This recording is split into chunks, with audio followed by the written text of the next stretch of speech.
Hey, Miss Marion here. Okay, so we're doing Unit 3, Lesson 4. And so we're going to be comparing proportional relationships. We've been talking about proportional relationships. Remember, that's the line that goes through 0, 0. And then we're going to be able to compare them in many different ways. So table, graph, and equation. So this is our goals for today. And this is what we're going to go ahead and do. All right, grab your workbook. We're going to open up to page 30. You should have a tiny little graph. So you should have a tiny little piece of graph paper. And what you're going to do, it says the equation equals 4.2x could represent a variety of different situations. So you are going to come up with a situation. So you're going to come up with a story. You're going to make a table for that. And then you're also going to make your graph. So you're going to have to pause right now. Go ahead and find your story. Find your table, make your graph. And remember, the graph needs a title, needs the axes, needs a scale, all that kind of stuff that goes along with a graph. All right, so my table is this way. So my equation, remember our equation was y equals 4.2x. And then I put x equals 3 into the equation, and then I was able to get that amount. And then I put x equals 4 also into the equation, and then I got this amount. So this is my table, and then this is my graph that goes along with it. I do need some more labels that go along with that. And so this was my final result, was this one here. So mine was, talked about cost of movie tickets. So I said, this table is going to represent the cost of movie tickets, and then how much it is per ticket, and then this is the money that goes along with it. And so this was my graph, and so it went along really well. So you might have a different story that goes along with yours. It might be like, this is how much for candy, or different things like that. But make sure, so notice how I labeled it, and it's cost per movie. We know exactly what this graph is actually talking about. Notice I am doing money, right? And then a number of tickets themselves. This is the reason why we follow tails, is to understand and exactly know what this graph is actually talking about. And then now we're going to go ahead, we're going to take this graph, and I need you to tape it in on page 30. So underneath the question, just tape it right there, okay? All right, now you should have a second page. It says Unit 3, Lesson 4, Activity 2, number 1, and it's summer jobs. You actually need this piece of paper also. And we're going to go ahead and go through this activity, understand this activity, and kind of figure out how it is, because we're going to start comparing things. It says, Elena and Jada each make money by helping their neighbors.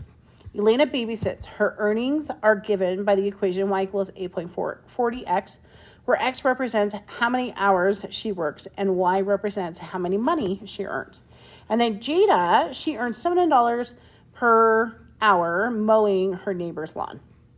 So this is our different type of information. We need to go ahead and we need to figure out how to compare these. And to go along with that, we need to go ahead and do different things. So number 1, it says who makes more money after 12 hours, right? So we want to go ahead and we want to solve this, right? So we know, okay, so a couple of things we need to know. We know that Elena, she is $8.40 for 1 hour. And how did I know that? I actually pulled this piece of information here because it says X represents the hours. So remember, on our slopes, we've been working on slopes forever, right? This is the X piece, and then this is the Y piece. So notice how I have X represents the hours, right? And then notice how we have Y represents the money. So that's why this is Elena's, like, slope. And then let's look at Jada. So it says Jada earns $7 per hour. This is how her money changes. So we can say Jada is $7, okay, per 1 hour. Okay, so how can we figure out after 12 hours who makes more? So go ahead and pause, figure that out, and come back to me. All right, so Elena is $8.50, or sorry, $8.40, right, per 1 hour. So what are we going to go ahead and do with that piece of information? We are going to go ahead and multiply it by 12. So, sorry, let's go ahead and grab our calculator. We're going to do 840 times 12, and that is $100.80. Put the 0 at the end because we're dealing money. Money has 2 decimals. And then let's let's go ahead and Jada is $7 per hour, right? And again, we're going to go ahead, we're going to multiply that by 12. So $7 times 12, oh, that's $84. Read it correctly. All right, I'll erase it.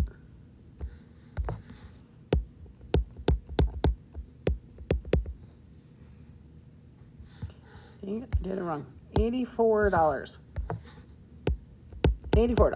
All right, so now let's compare the two. Who made more money? Well, Elena made more money.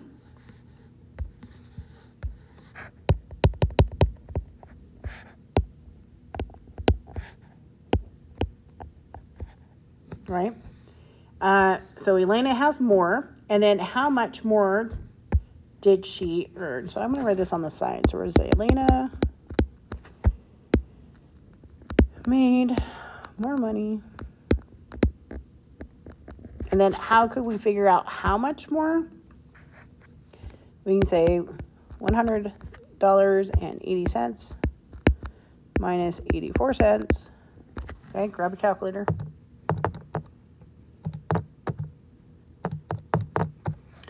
She made $16.40 more, right? Because we can subtract that on. So now we want to kind of talk about rate of change. New word, but not really. Okay. So rate of change is the same as the slope. Rate of change. So I'm going to kind of write this up here. Rate of change equals the slope. Okay. So knowing that the rate of change is our slope, we need to figure out Elena's piece of information. So what is Elena's rate of change? Well, we already kind of talked about that. Elena is $8.40 for 1 hour. Actually, you know what? I'm going to put that in blue. Let's try that one more time. Okay, so we're looking for rate of change, right? Elena, $8.40 for 1 hour. And then what is Jada? Here, let's make this bigger. So Jada is $7 for 1 hour. Okay? So this is a rate of change. Remember, rate of change is our slope. I would write that somewhere in your workbook because we're going to be using it forever.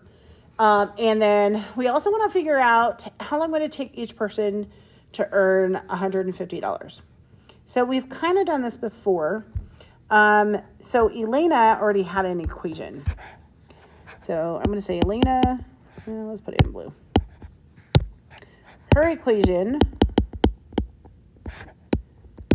is $8.40. So remember, we're kind of following that y equals kx, and k is the slope or the rate of change. And then Jada, let's take Jada's information. Jada's equation is y equals $7 times x. So if we want to figure out how long it would take to do $100, we're actually going to go ahead and we're going to put that in the y area. Because remember, the y, if we were labeling different things, y is the money, right? And so we're going to take the 150, we're going to put it into each equation. So we're going to say 150 And honestly, some of us have automatically done this already. Well, you take the 150, let's divide it by 8.40, right? And we end up getting 17.85, keep on going with our decimal, right? Well, how long will it take? Normally people, when they go to work, they do it by full hours. So let's round it up. We're going to say 18 hours. Let's do the same thing with data. We're going to put 150 into the equation. And I know some of you are like, well, I just automatically know I take the 150 and we're going to go ahead and we're going to divide it by, right? We're going to divide it by 7. 150 divided by 7. And we get 21.42. Keep on going, right? Let's round it up. So it's going to be 22 hours. So it will take 18 hours for Elena to get $150. It will take 22 hours for Jada to make 150 hours. Or sorry, $150. Okay? So we're just kind of comparing these pieces of information. Notice how we are comparing an equation, and then we're just kind of comparing like a story. But we're still able to go ahead and compare those because we know what the rate of change is, which the rate of change, again, is the slope, or how does their money change per hour. All right, turn the back side of this page. And this information, all of this stuff is actually in your workbook. So if you, so we're actually on page 31, but you can also do it on the piece of paper I gave you. Let's do example number 2. It says, Han and Claire have summer jobs stuffing envelopes for 2 different companies. Because over here, okay. Han, I'm going to say Han, earns $50 for every 300 envelopes he finishes. And then Claire is the table. Okay. So we want to figure out, I'm going to do this backwards, and we kind of did that before. Let's do number 2 first. I think number 2, starting with number 2, is easier than going back to number 1. Okay. So what is Han's slope, right? Remember, rate of change is the same as our slope. Okay. And so let's look at Han. So Han is, and we need to figure out which one is the X and which one is the Y, right? So does the envelopes depend on money, or does the money depend on envelopes? And money depends on envelopes. So money is our dependent variable. And we know that that is the Y. And then envelopes, stuffing envelopes is our independent, which is our X's. So if we wanted to label, so this is the table, right? And we're going to follow the same kind of thing. So I'm figuring out Han's slope. Remember, the Y's go on the top, X's go on the bottom. So Han gets paid. So remember, the money's on the top. So we're going to say 15 over 300. And we always know that fractions need to be simplified. We are also dealing with money. And I think it actually is going to be better if we actually divide this out. Yes, I know you're like, Miss Mary, we always go ahead and put it in fraction form. But when we're dealing with money, it's a little bit easier. So it is, if we actually physically divide this out, it is 5 cents for 1 envelope. Okay, so this is Han's slope. Okay. Now we need to figure out Claire's slope. And I'm going to kind of move this over. So remember, we were talking about tables in our last unit.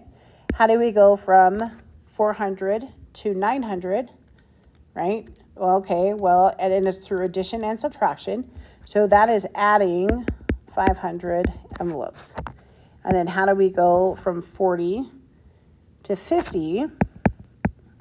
Sorry, 40 to 90, that's adding 50. So if we were looking at Claire's, right, and we're looking for the slope, so that's Y stuff over the X stuff. So the change of Y, how does the Y change? There, it's by 50. How did the X's change? It is by 500. And again, because we're dealing with money and it's going to make a little bit more sense, If we divide that out, we get 0.1. Well, we also know it's money, so we're going to put 2 decimal places, and we're going to say over 1 envelope. Okay, so what we're actually looking at, so these are the rate of change. So it's how much money they get per envelope, okay? So let's go back. Well, actually, let's answer number 3. So who gets paid more? Well, do you want to get paid 5 cents per envelope, or do you want to get paid 10 cents per envelope? Oh, so Claire gets paid more because she gets paid 10 cents instead of the 5 cents. And now let's go back up to number 1. Who makes more money after 1,500 envelopes, right? We got to go ahead and figure this out. Well, I know that Han, he gets paid 5 cents per envelope. And then we're doing 1,500 times 0.5, right? Grab your calculator. 1,500 times 0.5, press enter. So that is $75, right? And I ran out of room. Let's put Claire. And then now let's figure out Claire's. So Claire is 10 cents. So Claire, 1,500. We're going to multiply that by 10 cents. And she gets paid $150. So notice how, again, in this situation, we're actually comparing like a story with a table. We were able to pull information off of that. We were able to go ahead and pull technically the slope, but it's the rate of change. Really, rate of change has a bottom of 1. Like the bottom part of the fraction is 1. And that's why we kind of put everything into money-wise, because it's a little easier. But notice how this is a rate of change because it has 1 on the bottom. This is a rate of change also because it has 1 on the bottom. But we're able to go ahead and compare those different things. That's what today's goal is about, is comparing stories, tables, and also graphs. Those are our goals. All right, let's go ahead and turn to the back side of this page. And let's talk about Tyler. Tyler plans to start a lemonade stand, is trying to out different recipes for lemonade. He wants to make sure the recipes doesn't use too much lemonade mix, lemon juice, and sugar, but still go ahead and taste good. So recipe number 1 is given by the equation. So I'm just going to kind of underline some stuff. We have the equation of y equals 4x. X is the cups, and y is the water. And then notice how we have recipe number 2 is the table. We have cups, and then we also have water. And it also said here, X is the cups of lemonade. So let's just label that, cups of lemonade. And then Y is the water, cups of water, okay? So first of all, let's start again down here at the rate of change. We want to go ahead and we want to figure out the rate of change. Rate of change, again, is slope. So the first one, recipe number 1. Here, I'm going to move this up so I have more room. It has the equation of y equals 4x, right? So the rate of change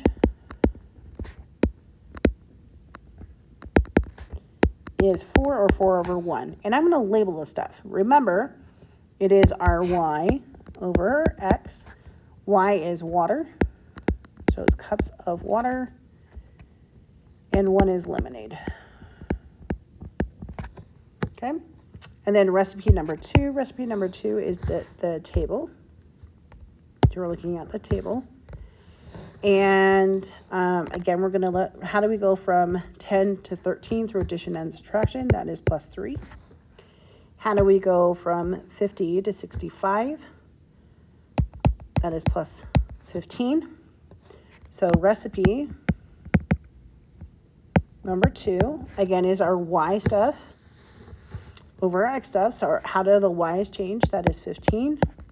How did the x change? That is 3. Now remember, fractions always want to be reduced down. And this time we are going to leave it not decimal form. But if we reduce this down, this is 5 over 1. So 5 is the water, cups of water, 1 is the lemonade. So these are the rate of change, and this is actually what it means from the story, okay? Now it says if Tyler had 16 cups of lemonade, so 16 cups of lemonade, mix, how much cups of water would be needed? So there's a couple ways we can actually do that. We can either use the equation. We also can do those slope fraction, the fraction equations that we did in the last unit. So recipe number 1, I'm gonna put it way over here. Right, we have 4 over 1. So 4 was the water, 1 is the lemonade, right? And then they gave us 16 cups of lemonade. And we're looking for the water. So here, notice how we can just cross multiply and divide. If you see the pattern, that is fine. But I'm also going to go ahead and I'm going to cross multiply. So we have 1x. And then we have 4 times 16. Grab a calculator. 4 times 16 is 64. Divide by 1. X is 64 cups of water. Awesome. So that's recipe number 1. Let's go ahead and work with recipe number 2. So again, I'm going to go ahead and use my slope. So we have 5 cups of water, 1 cup lemonade, and they told us 16 cups of lemonade, looking for how much water. And again, we're going to go ahead and cross multiply and divide. So 1 time, and if you see the pattern, that's fine. 1 times x is 1x, and then we have 5 times 16 is 80. We can go ahead and divide by 1. And sorry, so my pen is so loud. But this is going to take 80 cups of water. Right? So if we look at it, recipe number 1 actually doesn't use as much water than recipe number 2. But again, here in this situation, we are comparing a story with a table. And again, this is what our goal is today, is to compare proportional relationships, so things that start at 0, 0, and comparing tables, equations, and story problems. There is a third part to this question, but we're going to go ahead and skip this for today. We've actually learned a lot of information. So as we can kind of tell, yes, to be able to compare, we need to go ahead and figure out the slope when we compare proportional relationships. And then we can also put descriptions with those. Remember, it is always our x over our y for that rate of change. Oh, and we learned that rate of change is also our slope. So again, we're comparing proportional relationships, and this is what we did for today. So your homework is your practice problems. Notice how we're only doing numbers 1, 2, and 4, and then make sure that those go into Canvas and actually do your homework. So have a good day. Thanks. Bye.